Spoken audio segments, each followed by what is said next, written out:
Hello everyone. इस video में हम देखेंगे कि वो कौन कौन से रूल्स हैं जिनको सेटिस्फाई करके हम दो ट्रायंगल्स को कॉन्ग्रुएंट प्रूव कर सकते हैं, सर्वांगसम प्रूव कर सकते हैं। तो ऐसे बेसिकली 4 रूल्स हैं हमारे पास में। तो जो फर्स्ट है वो है by S S S rule, मतलब side side side rule.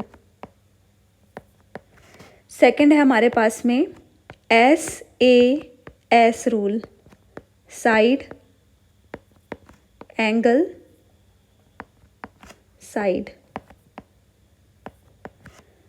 Third है बाय ए एस ए, या फिर इसी को कुछ भी लिख सकते हैं हम, ए एस भी बोल सकते हैं। ये है एंगल साइड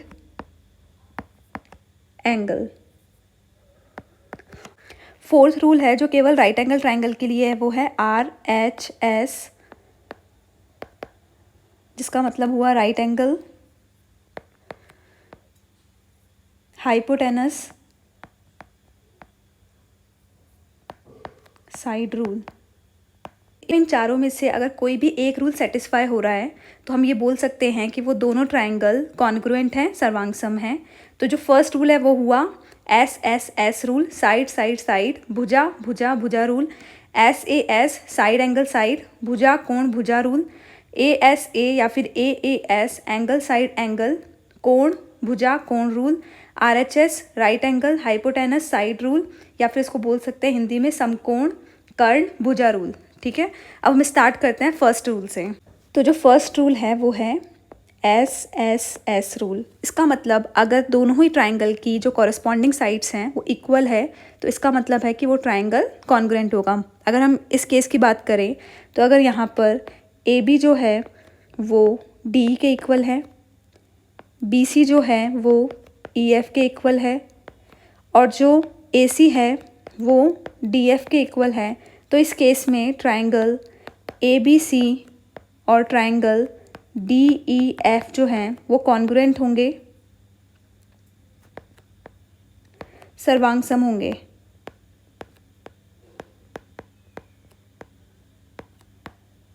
मतलब सपोज करो हमें ये पूछा है कि ट्रायंगल ए बी सी और डी ई एफ कॉन्ग्रुएंट हैं क्या। तो अगर यहाँ पर हमें पता है कि यहाँ पर ए बी जो है वो डी ई के इक्वल है, बी सी जो है वो ई एफ के इक्वल है, और ए सी जो है वो डी एफ के इक्वल है, तो हम ये बोल सकते हैं कि ये दोनों ट्रायंगल कॉन्ग्रुएंट होंगे।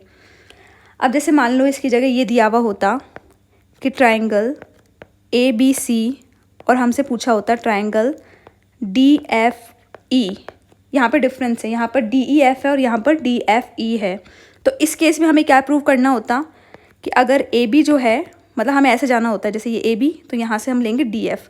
ए बी अगर डी एफ के इक्वल है फिर हम लेंगे बी सी, तो यहाँ से हम लेंगे एफ ई। जो बी सी है वो एफ ई के इक्वल है, और जो ए सी है वो डी ई के इक्वल है। तब अगर इस केस में ये वाली चीज़ होगी तब जाकर हम बोलेंगे कि ट्रायंगल ए बी सी और डी एफ ई कॉन्ग्रुएंट है। अब सपोज़ करो हमें कंडीशंस तो ये वाली दी हुई है, ठीक है, और हमसे पूछा है ये कंडीशन देकर कि ट्रायंगल ए बी सी और ट्रायंगल, हमसे ये पूछा है कि ट्रायंगल ए बी सी और triangle D F E congruent है क्या।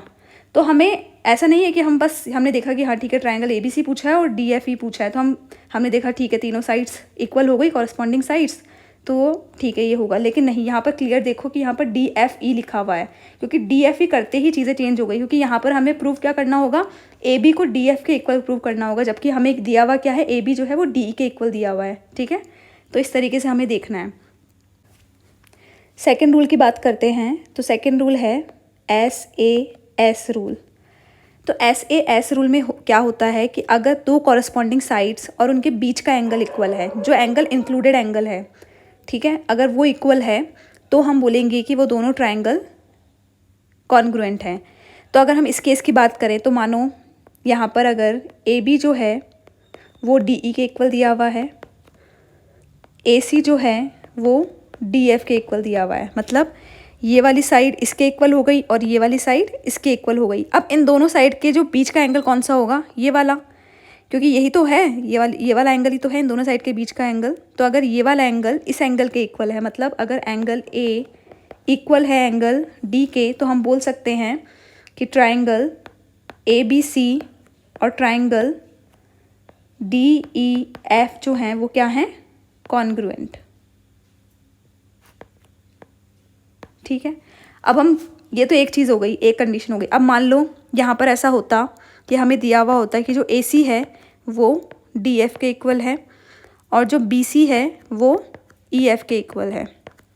ठीक है, यहाँ पर दिया हुआ है कि AC जो है वो किसके इक्वल है, DF के, और जो BC है वो किसके इक्वल है, EF के। अब इन दोनों साइड के बीच का एंगल कौन सा हुआ, ये, और यहाँ पर कौन सा हुआ, ये। तो अगर एंगल C जो है वो एंगल F के इक्वल है तो भी हम बोलेंगे कि ट्राइंगल ABC क्या है, ट्राइंगल ABC और ट्राइंगल DEF क्या है, कॉन्ग्रुएंट।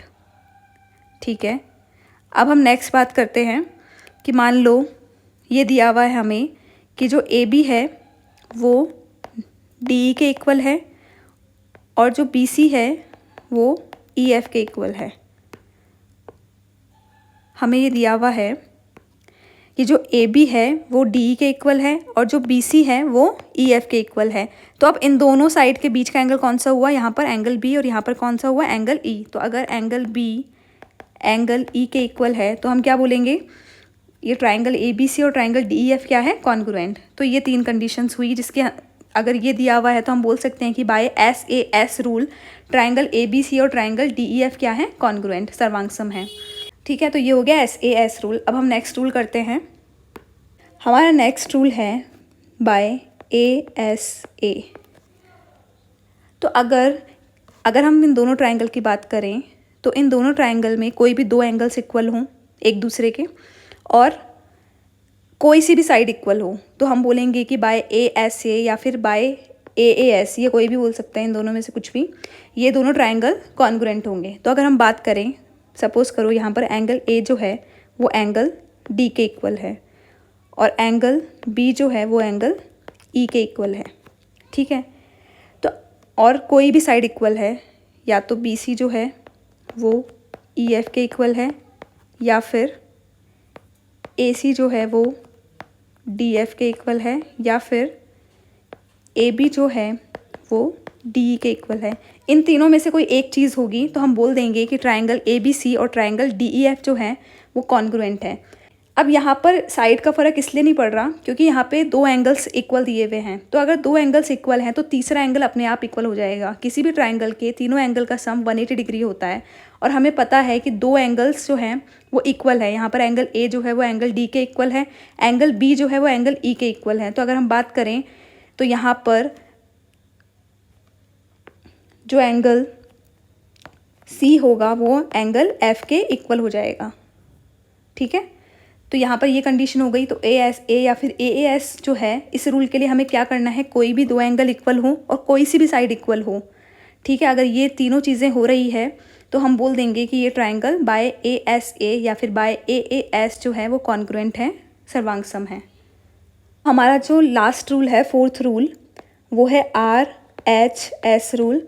ये जो रूल है ये राइट एंगल ट्राइंगल्स के लिए है। तो अगर हमें दो राइट एंगल ट्राइंगल दिए हुए हैं और हमसे पूछा है कि ये कॉन्ग्रुएंट है क्या, तो अगर हम ये प्रूव कर दें कि उनका एक हाइपोटेनस इक्वल है और कोई सी भी एक साइड इक्वल है तो हम बोल सकते हैं कि वो दोनों ट्राइंगल कॉन्ग्रुएंट हैं।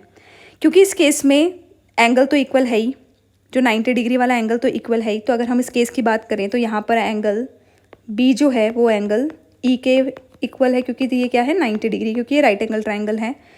और अगर यहाँ पर AC जो है वो DF के इक्वल हो और कोई सी भी साइड इक्वल हो, मतलब या तो BC जो है वो EF के इक्वल हो या फिर AB जो है वो DE के इक्वल हो, तो इस केस में हम बोल देंगे कि ट्राइंगल ABC और ट्राइंगल DEF जो है वो कॉन्ग्रुएंट है,